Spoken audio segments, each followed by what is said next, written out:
Hello friends, welcome to my channel study with Shruti. Previous video में हमने discuss किया hypothyroidism के बारे में। तो इस वीडियो में हम डिस्कस करते हैं हाइपरथायरॉयडिज्म के बारे में। अब क्या हो रहा है, एक्सेसिव सिक्रीशन हो रहा है हमारे थायराइड हार्मोन का, जिसकी वजह से जो हमारे बॉडी के फंक्शंस हैं वो एक्सेलरेट हो रहे हैं बहुत ज़्यादा। ठीक है, मतलब बहुत ज़्यादा उसमें क्या हो रहा है, बहुत ज़्यादा जल्दी जल्दी जो है हमारी बॉडी का मेटाबॉलिज्म हो रहा है और बॉडी के जो फंक्शंस हैं वो बहुत ज़्यादा एक्सेलरेट हो गए हैं। हमें हाइपोथायरॉयडिज्म में क्या पढ़ा था कि जो हमारा बॉडी का मेटाबॉलिज्म है वो डिक्रीज़ हो रहा है और हाइपर में क्या होगा, वो इंक्रीज़ हो रहा है। ठीक है, तो मोस्ट कॉमनली हमें यहाँ पे क्या देखने को मिलता है, जो इसका टाइप है वो होता है ग्रेव्स डिजीज़। अब हम बात करते हैं इसके कॉजेज़ की या फिर इटियोलॉजिकल फैक्टर्स की। तो ग्रेव डिजीज़ हो सकता है, कोई भी पिट्यूटरी एडिनोमा हो गया है उसकी वजह से हमें हाइपरथायरॉयडिज्म देखने को मिल सकता है। एक्यूट थायराइडाइटिस की वजह से देखने को मिल सकता है। पिट्यूटरी रेजिस्टेंस कर देती है जो T4 हार्मोन है, तो उसकी वजह से हो सकता है। सब एक्यूट थायराइडाइटिस की वजह से हो सकता है। आयोडीन की अगर अमाउंट बहुत ज़्यादा एक्सेस हो गई है तो उसकी वजह से भी देखने को मिल सकता है। और अगर बहुत ज़्यादा स्ट्रेस हो रहा है तो उसकी वजह से भी हमें क्या है, हाइपोथायरॉयडिज्म देखने को मिल सकता है। उसके बाद हम बात करते हैं रिस्क फैक्टर्स की कि कौन लोग ज़्यादा प्रोन होते हैं कि उनको हाइपोथायरॉयडिज्म हो सकता है। तो बीइंग अ फीमेल जो ओवर एज 60, यानी कि पहली बात तो अगर वो फीमेल है तो उनको होने के चांसेस ज़्यादा हैं। और अगर उनकी एज 60 प्लस है तो उनके प्रोन होने के केसेस जो हैं वो और ज़्यादा इंक्रीज हो जाते हैं। उसके बाद पिट्यूटरी डिसऑर्डर्स की वजह से जो है वो देखने को मिल सकता है। हाइपोथैलेमिक डिसऑर्डर की वजह से हो सकता है। हाइपोथायरॉयडिज्म का ओवर ट्रीटमेंट हो गया कि आपको पहले हाइपोथायरॉयडिज्म था और आप उसका ट्रीटमेंट ले जा रहे हो, ठीक है, और आपने बीच में चेक नहीं कराया और आपका हाइपोथायरॉयडिज्म तो क्योर हो गया, लेकिन ट्रीटमेंट क्या है, स्टिल कंटिन्यू है, तो उसकी वजह से क्या है, आपको हाइपरथायरॉयडिज्म जो है वो हो सकता है। ठीक है, उसके बाद रेडियो आयोडीन थेरेपी चल रही है, तो उसकी वजह से भी हमें क्या है, हाइपरथायरॉयडिज्म जो है देखने को मिल सकता है। अब हम बात करते हैं इसकी पैथोफिजियोलॉजी की कि अभी हमने सारे कॉजेज़ पढ़े तो उनकी वजह से क्या होगा और कैसे होगा, ये डिसीज़ कैसे हो रही है, तो वो हम देखते हैं।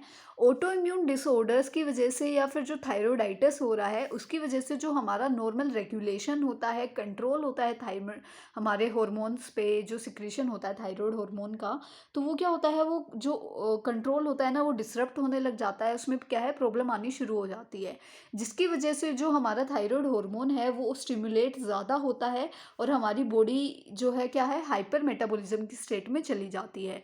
मतलब देखो क्या हो गया, ऑटो इम्यून डिसऑर्डर हुआ या फिर किसी भी इटियोलॉजिकल फैक्टर्स की वजह से जो हमारा थायराइड हार्मोन है उसमें जो थायराइड ग्लैंड है वो क्या करता है, थायराइड हार्मोन की सिक्रीशंस बहुत ज़्यादा कर देता है। एक्सेसिव अमाउंट में सिक्रीशन होती है हमारे थायराइड हार्मोन की, जिसकी वजह से बॉडी में हाइपर मेटाबॉलिज्म जो है देखने को मिलता है। अब बॉडी में हाइपर मेटाबॉलिज्म हो रहा है तो उसकी वजह से क्या हो रहा है, जो हमारा सिंपैथेटिक नर्वस सिस्टम है उसकी एक्टिविटी भी इंक्रीज हो रही है।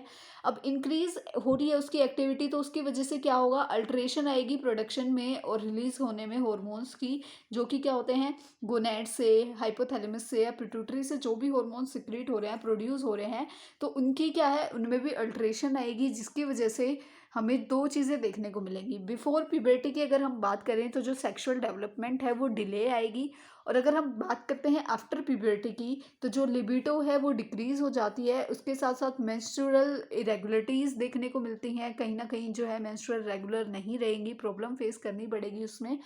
और जो है फर्टिलिटी जो है वो डिक्रीज हो जाती है वुमेंस में, कि वो इनफर्टाइल होने के केसेस जो हैं या फिर हम कह सकते हैं चांसेस जो हैं वो इंक्रीज हो जाते हैं।